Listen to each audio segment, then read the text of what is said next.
तो दिल्ली के जंतर मंतर पर कॉकरोच जनता पार्टी के बैनर के नीचे एक धरना प्रदर्शन चल रहा है और वो धरना प्रदर्शन अब हंगर स्ट्राइक में बदल गया है, यानी कि भूख हड़ताल में बदल गया है। और भूख हड़ताल कौन कर रहे हैं? देश के माने जाने व्यक्ति जो किसी पहचान के मोहताज नहीं है, सोनम वांगचुक। और सोनम वांगचुक लगभग 19 दिनों से धरना प्रदर्शन में है और वो भूख हड़ताल किए हुए हैं। सोनम की लगभग 9 केजी वजन घट चुकी है, हालत बिल्कुल बेकार है, बिल्कुल खराब है। डॉक्टरों की टीम उनके पास है, सरकार उनकी हालचाल लेना जरूरी नहीं समझ रही है। ना सरकार उनके ऊपर कोई प्रतिक्रिया दे रही है, ना सरकार उनका समर्थन कर रही है, ना सरकार उनका विरोध कर रही है। सरकार के कानों में कोई सुरसुरी नहीं हो रहा है, सरकार के माथे में एक जू तक नहीं रेंग रहा है। हमको ये धरना प्रदर्शन हो रहे विद्यार्थियों के साथ असुविधा और बार बार देश में हो रहे पेपर लीक को मामले को देखते हुए ये धरना प्रदर्शन हो रहा है और मांग है कि धर्मेंद्र प्रधान को इस्तीफा देना चाहिए। और धर्मेंद्र प्रधान के इस्तीफे की मांग को लेकर सोनम वांगचुक और सीजेपी के कार्यकर्ता, सीजेपी के फाउंडर अभिजीत दीपके और बहुत सारे स्टूडेंट, देश भर के नागरिक वहां पर लगभग पहुंचे हुए हैं और वहां पर काफी बड़ा भीड़, काफी बड़ा हुजूम देखने के लिए मिल रहा है। सभी विपक्षी दल के नेता जो हैं वहां बारी बारी से पहुंच रहे हैं। कल के डेट में अरविंद केजरीवाल भी पहुंचे थे, उससे पहले तो चंद्रशेखर रावण भी पहुंचे थे। पिछले वीडियो में हमने उनके बारे में बताया भी था, लेकिन इस वीडियो में हम उनके बारे में जिक्र नहीं करेंगे। इस वीडियो में बताएंगे कि वहां पर अरविंद केजरीवाल पहुंचे थे, झारखंड के युवा नेता, युवा दिल्ली को धड़कन और यंग विधायक टाइगर जयराम महतो भी पहुंचे थे। हम आपको बताएंगे कि दोनों अरविंद केजरीवाल और टाइगर जयराम महतो का अपना मंतव्य क्या था। अरविंद केजरीवाल तो सोनम वांगचुक के मंच पर चढ़कर और ये ऐलान करते हैं कि एक व्यक्ति जो भारत के लिए बहुत कुछ किए हैं। हालांकि सोनम के ऊपर एनएसए भी लगा था, क्योंकि अच्छे लोगों के साथ बुरा भी होता है और सोनम को काफी तकलीफें देखनी पड़ी थी। लेकिन सोनम ने एक ऐसी भारतीय सेना के लिए टेंट भी बनाया है जो ठंडे के दिनों में भी गर्म रहता है। इन सब बातों को छोड़िए, अरविंद केजरीवाल कहते हैं कि एक समय था जब कांग्रेस की सरकार इसी तरीके से तानाशाही कर रही थी, लेकिन उस समय अन्ना हजारे और अरविंद केजरीवाल ने अनशन किया था, जिसके बाद कुछ ही दिनों बाद भारतीय जनता ने सरकार को जवाब दिया था और भारत में कांग्रेस की सरकार को उखाड़ कर फेंका था। अरविंद केजरीवाल भाजपा के ऊपर निशाना साधते हुए कहते हैं कि आप भी तानाशाह मत बनिए, नहीं तो आपका भी हाल कांग्रेस वाला हो जाएगा।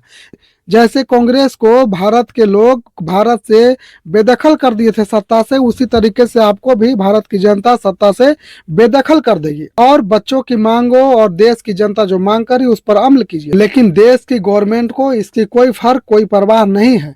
यहाँ तक अरविंद केजरीवाल कहते हैं कि धर्मेंद्र प्रधान को इस्तीफा देना चाहिए और सोनम वांगचुक को शिक्षा मंत्री बनाना चाहिए। हालांकि ये टेक्निकली आसान नहीं है और इसका कोई तर्क नहीं है, सोनम वांगचुक को शिक्षा मंत्री नहीं बनाया जा सकता है, लेकिन धर्मेंद्र प्रधान के इस्तीफे की मांग जो है वो जायज है। धर्मेंद्र प्रधान के डिपार्टमेंट में आए दिन हो रही असुविधा, पेपर लीक, करीब 7 सालों में 90 पेपर लीक हो चुके हैं।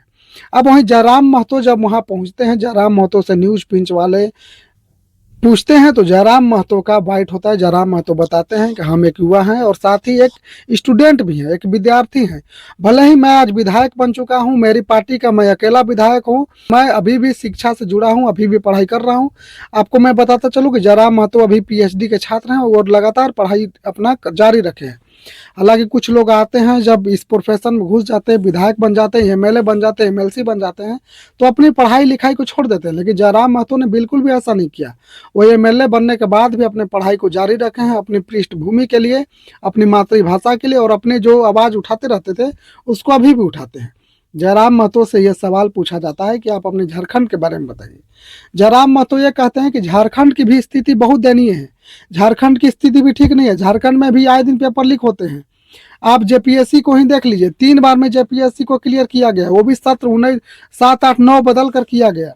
तो कई सारे सवाल जयराम महतो ने किए। जयराम महतो ने कई मुद्दों पर भी बात की। जयराम महतो कहते हैं कि हम एक छात्र के नाते और इस प्रोटेस्ट में शामिल होकर हम सोनम वांगचुक का समर्थन करने के लिए आए हैं। आपको मैं बता दूं कि 20 तारीख को प्रोग्राम रखा गया है कि दिल्ली के जंतर मंतर से लेकर दिल्ली के संसद भवन तक एक विशाल मार्च निकाला जाएगा, जिसमें हजारों लाखों युवा और हजारों लाखों उसमें भारतीय होंगे। और उस मार्च का सिर्फ एक ही मकसद होगा, एक ही मांग होगा कि आप धर्मेंद्र प्रधान से इस्तीफा लीजिए, किसी जिम्मेवार व्यक्ति को भारत में शिक्षा व्यवस्था को कार्यभार संभालने के लिए मौका दीजिए। अब लोग सवाल पूछ रहे हैं कि क्या धर्मेंद्र प्रधान के इस्तीफे से देश की व्यवस्था सुधर जाएगी। उन लोगों का भी कहना है जो लोग धरना कर रहे हैं कि नहीं सुधरेगी, लेकिन एक डर तो हो जाएगा कि अगर हम अपनी काम को अच्छे से नहीं करेंगे तो देश की जनता जागरूक है, वो अनशन करेगी, प्रोटेस्ट करेगी और मुझे भी अपने कुर्सी से उठाकर फेंक देगी। अगर धर्मेंद्र प्रधान की इस्तीफा नहीं होती है तो देश की सरकार, देश के जो मंत्रियां हैं करप्शन करते रहेंगे और वो तो अपने आप में फूले हुए रहेंगे कि हम भाई जो मन है वो करेंगे, देश की सरकार हमारे साथ है, जनता प्रोटेस्ट करके क्या कर लेगी। अब समझ में नहीं आ रहा है कि भारत की सरकार, भारतीय गवर्नमेंट क्या करना चाहती है। सोनम वांगचुक की जान लेना चाहती है, धर्मेंद्र प्रधान की कुर्सी बचाना चाहती है। अगर धर्मेंद्र प्रधान इस्तीफा नहीं देंगे तो सोनम वांगचुक की जान जाएगी, क्योंकि वो भी जिद पर अड़े हुए हैं कि हम खाना खाएंगे नहीं। हालांकि सरकार का कोई भी रिएक्शन सोनम वांगचुक के तरफ नहीं झुकाव दिख रहा है।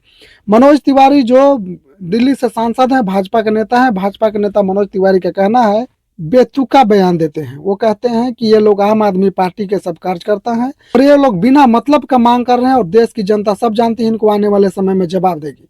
अब मैं मनोज तिवारी से पूछना चाहता हूं कि पेपर लीक क्या नहीं हो रहे हैं, मंदिर में चोरी क्या नहीं हो रहे हैं, तो इन सभी का जवाबदेही किसका है। जब सरकार में आप लोग हैं तो जवाब कौन देगा। और आप कह रहे हैं कि ये गलत मांग है, आम आदमी पार्टी के लोग हैं, मानते हैं आम आदमी पार्टी के लोग हैं, मान गए आपके कहने से, ये लोग तो है नहीं लेकिन मान गए आपको कहने से। अभिजीत दीप के कभी आम आदमी पार्टी से रिलेशनशिप था इनका, लेकिन हम मान गए कि आप जो कह रहे हो सच है। लेकिन शिक्षा विभाग में, डिपार्टमेंट में गड़बड़ियां नहीं हुआ है, क्या पेपर लीक नहीं हुआ है। तो फिर जब पेपर लीक हुआ है तो भाजपा के लोग इस तरीके से क्यों बोलते हैं। यही मनोज तिवारी जो बंगाल में कहे थे कि जो मछली हम खाए हैं वो बिल्कुल भी लहसुन प्याज वाला नहीं था, सात्विक रूप से बना हुआ था।